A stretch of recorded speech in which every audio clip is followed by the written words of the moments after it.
Everyone, welcome to my channel Shilpa's daily life. আমার এই নতুন ব্লগে তোমাদেরকে জানাই অনেক অনেক ওয়েলকাম, অনেক অনেক ভালোবাসা। তো এটা কিন্তু ষষ্ঠী পুজোর পরের দিনের সকালবেলার ভিডিও। তো ষষ্ঠী পুজোটা গতকালকে হয়ে গেছে, বাট আজকে কিন্তু হবে ষষ্ঠীঘর ভাঙা।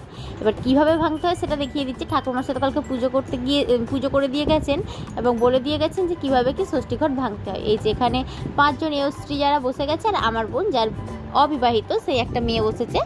তো এই জন্য আর কি 5 জন বা 7 জন সবাই হয়তো বসেছিল, মানে বিজোড় সংখ্যায় বসতে হয় এই আর কি। এবার প্রত্যেকের কোলে এই যে ষষ্ঠী ঘরে যে সমস্ত মানে জিনিসগুলো দেওয়া হয়েছিল, খই, মুড়ি, মুড়কি, তারপরে হচ্ছে চাল কড়াই ভাজা, সন্দেশ, তারপর পিঠে, লুচি, ফল, এই সমস্ত কিছু প্রত্যেকটা যে স্ত্রী বসেছে এদের সবার মধ্যে ভাগ করে দিতে হয়। এবার দেখো ওদেরকে তো আমি ভাগ করে দিচ্ছি এক একটা করে সমস্ত জিনিসপত্র।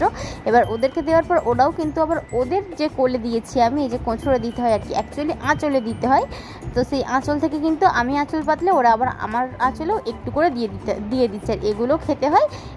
এভাবেই কিন্তু ষষ্ঠীঘরটা ভাঙা হয় আমাদের এই দিকের নিয়ম অনুযায়ী। এবার অন্যান্য জায়গায় কী নিয়ম আছে তা তো জানি না, বা তোমরা যারা আমার ভিডিওটি দেখছো তোমাদের ওইদিকে কীরকম নিয়ম আছে সেটা কিন্তু আমাকে একটু কমেন্ট করে জানিও।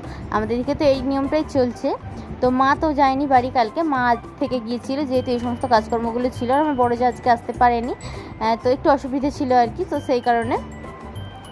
তো দেখো এইদিকে তারপরে খাওয়া দাওয়া করতে বসে গেছি, সমস্ত কিছু গুছিয়ে গেছি। এখানে স্কুল থেকে দিয়েছিল খিচুড়ি, সে খিচুড়িটা আমার বোন খাবে, কারণ এই খিচুড়িটা খেতে নাকি আমার বোনের বেশ ভালো লাগে। আজকে যেহেতু ও আছে ওকে দিলাম, ও খাচ্ছে, প্লাস আমি এখানে মুড়ি নিয়ে নিয়েছি, মুড়ি খাবো। তারপরে দেখো আজকে দুপুরে রান্নাবান্না করে নিয়েছিলাম, একদম সিম্পল একটা মেনু করেছিলাম, কারণ কি এইদিকে গোছগাছ করতে অনেকটা দেরি হয়ে গেছিলো। এই যেখানে মাছের ঝোল করেছি কাঁচকলা দিয়ে, আলু দিয়ে, পাতলা করে মাছের ঝোল, আর এখানে করেছিলাম একটু করলা ভাজা, আর করে নিয়েছিলাম একটু আমের চাটনি। যেহেতু আমার বোন একটু চাটনি বা টক খেতে পছন্দ করে, তো ভাবলাম আমটা যখন ছিল একটু আমের চাটনিটা বানিয়েই ফেলি। তো এটাই ছিল কিন্তু আমাদের আজকে দুপুরবেলার মেনু।